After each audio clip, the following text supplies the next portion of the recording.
После этого мы начинаем трансляцию оживлять, делать ее интерактивной. И мы вставляем виджеты.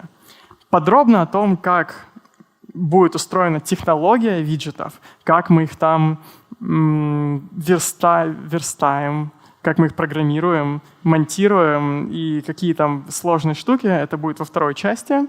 Но виджеты — это все интерактивные элементы поверх трансляции. Могут быть кнопки с ценой, комментарии, реакции, бегущие строки, голосовалки, квизы.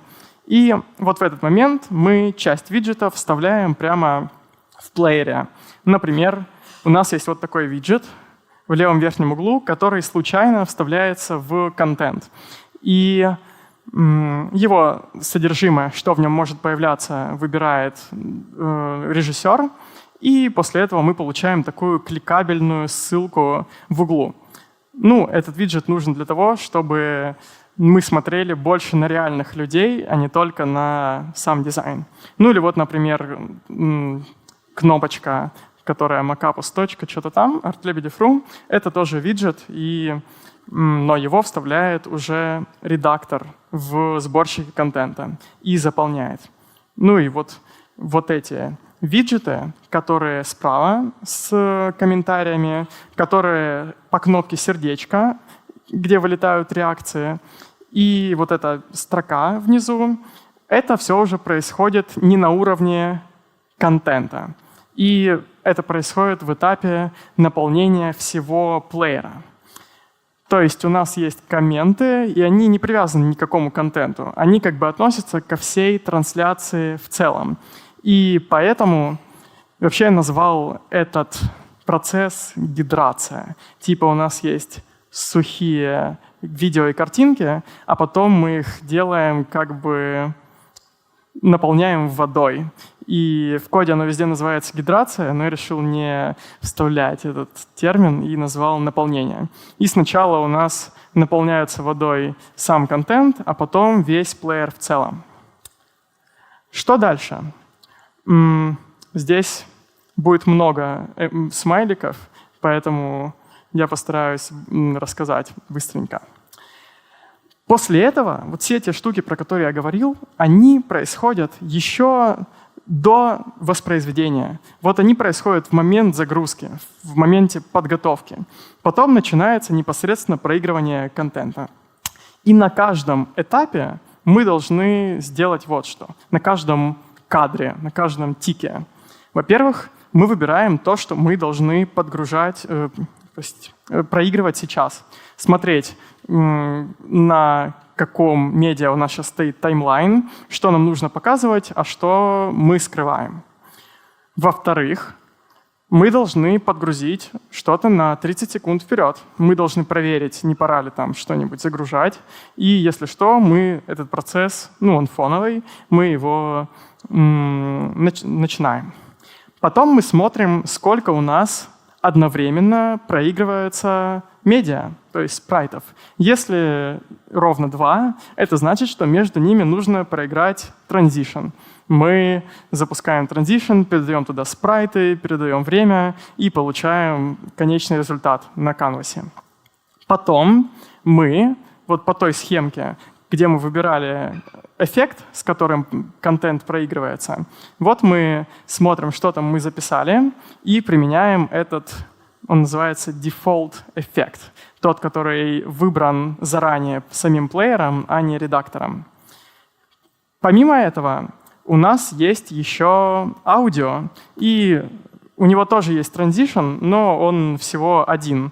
У нас каждое аудио, оно плавненько выходит из фейда, из нуля в единицу, а когда ему пора заканчиваться, наоборот, плавненько стухает.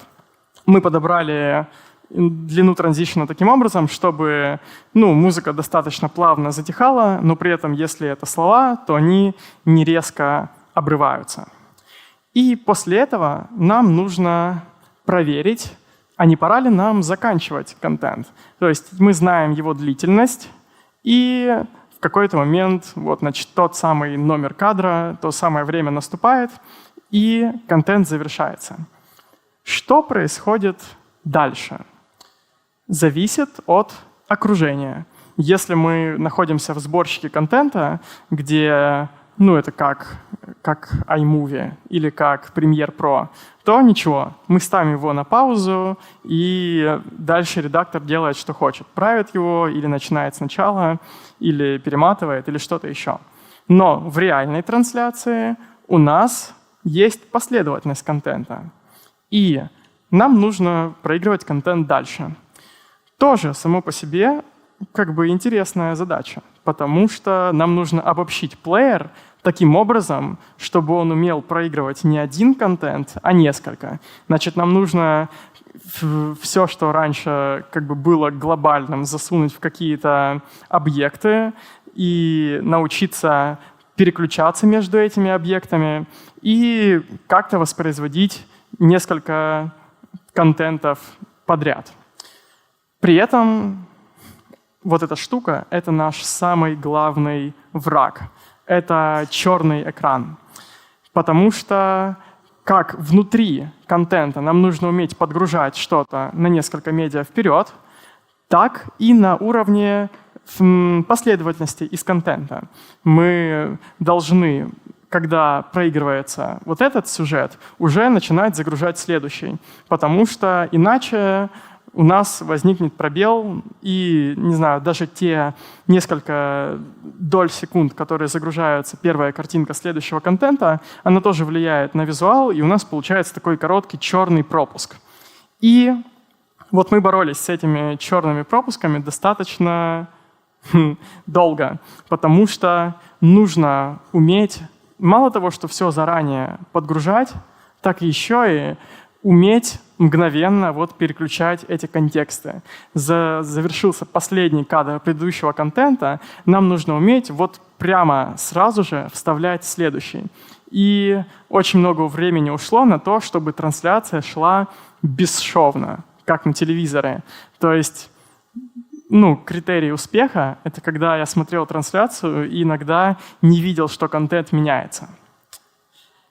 Но помимо этого у нас есть проблема в памяти, потому что у нас память не бесконечная, и нам нужно весь контент, который был раньше, уметь его подчищать за ним память. И иначе у нас возникнет утечка памяти. Это не очень критично в браузере, когда мы просто так долго не смотрим трансляцию, чтобы у нас прямо накопилась и забилась вся память, но мы ориентируемся не только на браузеры и веб, но и на живые экраны. И поэтому у нас в студии висит на 7-м этаже большой экран, и там крутился этот потокус. Сначала он, конечно же, ломался каждые 10 минут, потом он ломался каждые 30 минут, потом каждые 12 часов. И в какой-то момент получилось сделать потокус, вывести его в ноль по памяти, что абсолютно все, что подгружается новое, в конечном итоге уничтожается. И это еще нужно как-то совмещать с кэшированием, чтобы не подгружать несколько раз один и тот же материал, если он, например, повторяется.